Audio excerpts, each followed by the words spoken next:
welcome to another week. First of all, I'd like to welcome Nick Barrett here. So his first day here, everyone make him feel welcome. Obviously Nick, you can see you've got a fair few people to meet and there's at least 9 people away. So make yourself known to him, introduce yourself, like I said, make him feel welcome.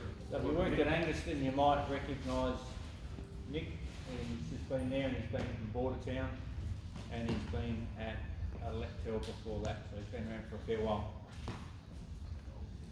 Alright. Come around a bit, so you... There's no birthdays or no anniversaries this week.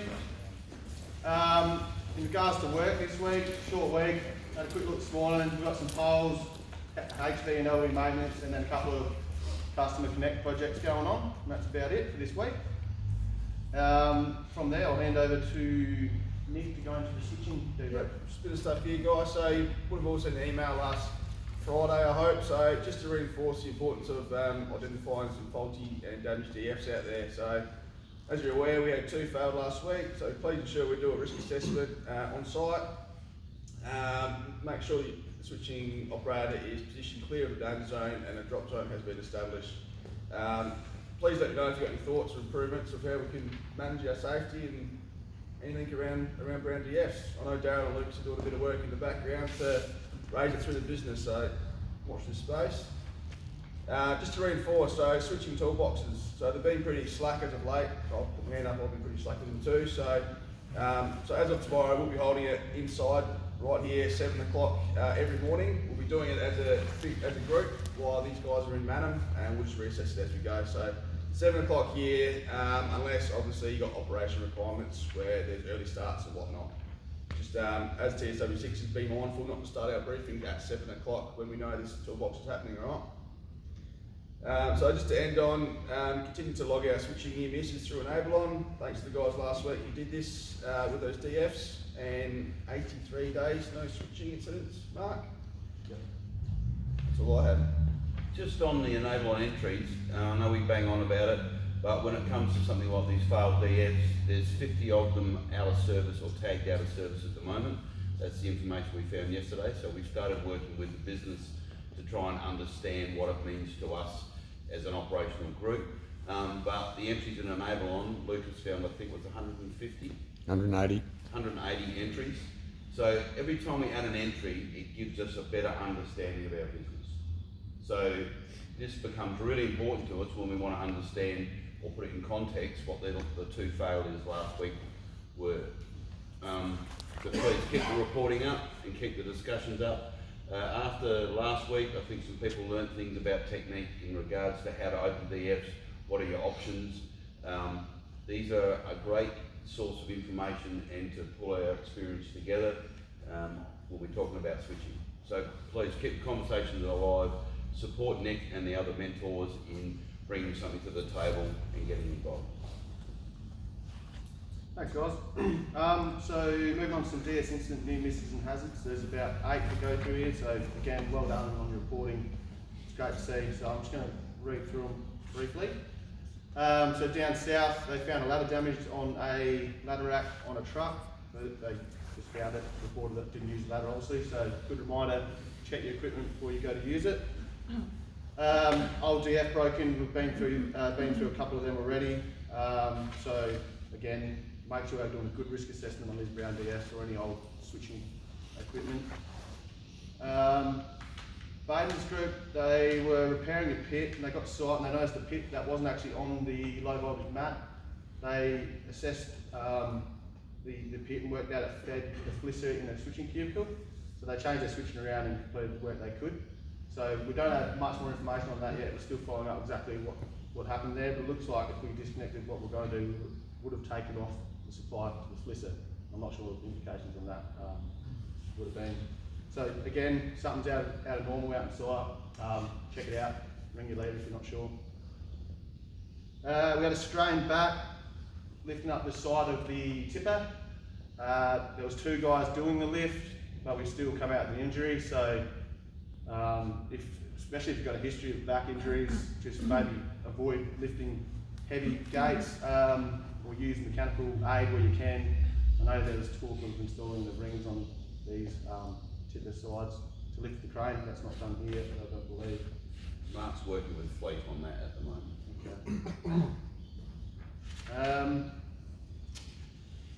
Another one we had, so we're installing a bushing shield on a live single phase transformer. The crews were set up on a ladder. They did a risk assessment and realised the fuse head was going to be breaching their clearance to stick it on live.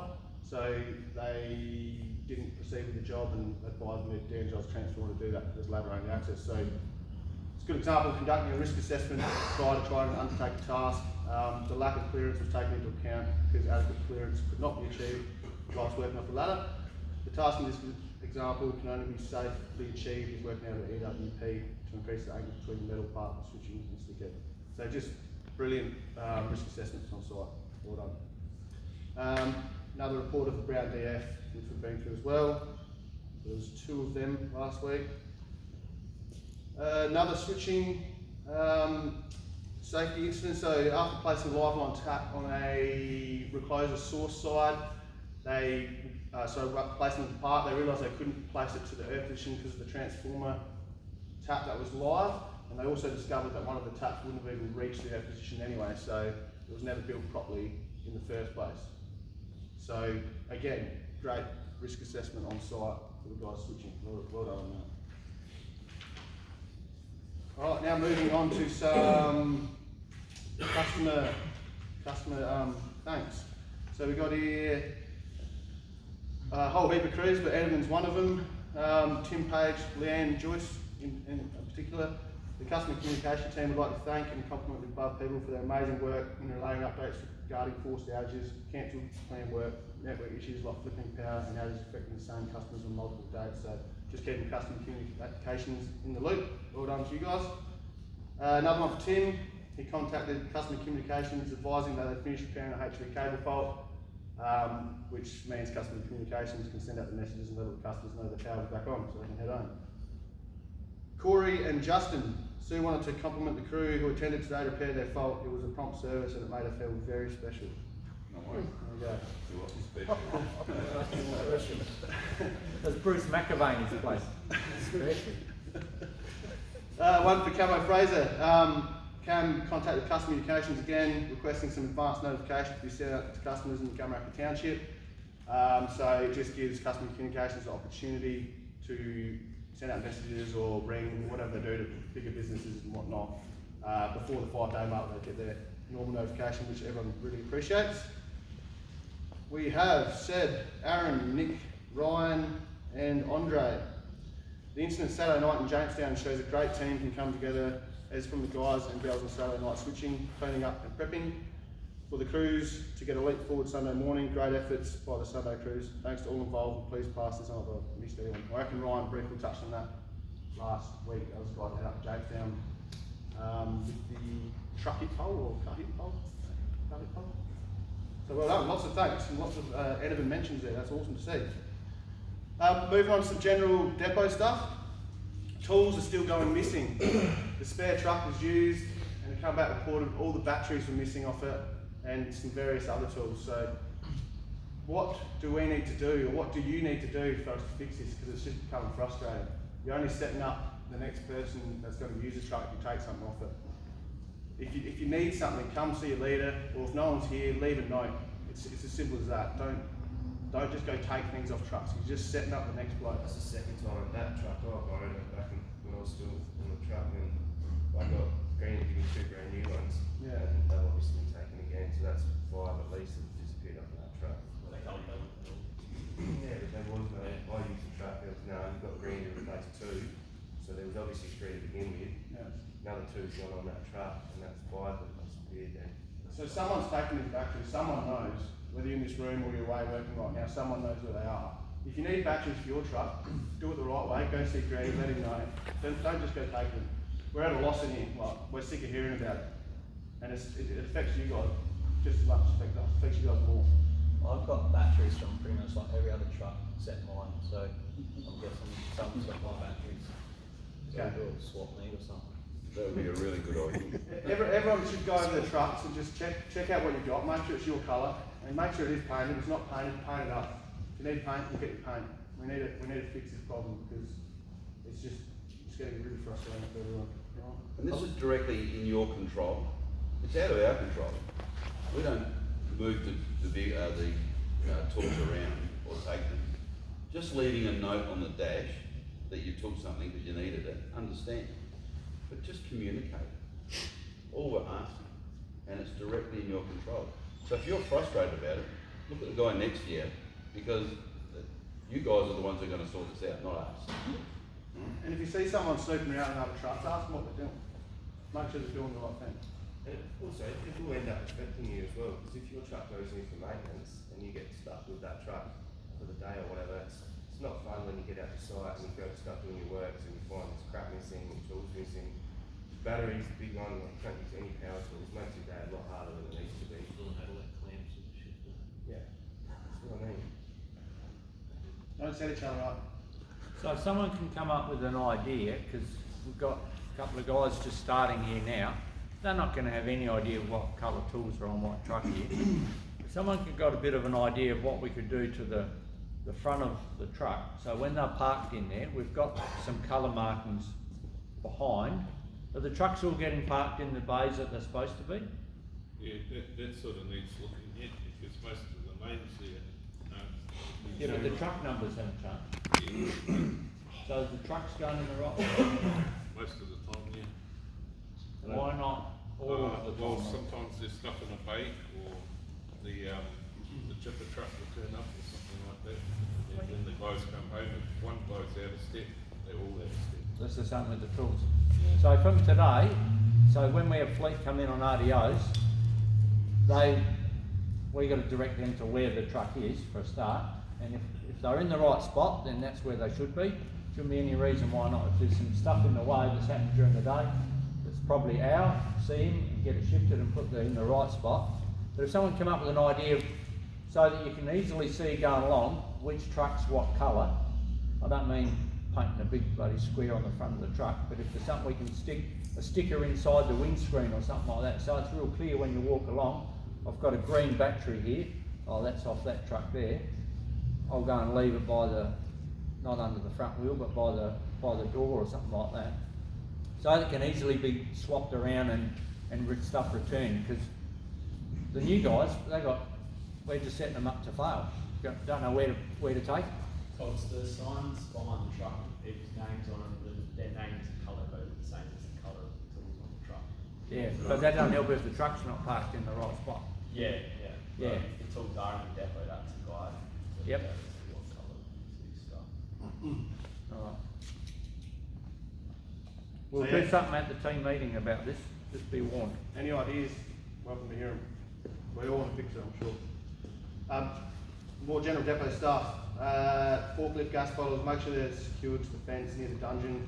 Granny's in the process of sourcing a proper cabinet to keep them, but in the meantime, that's where they go if you're taking any on or off.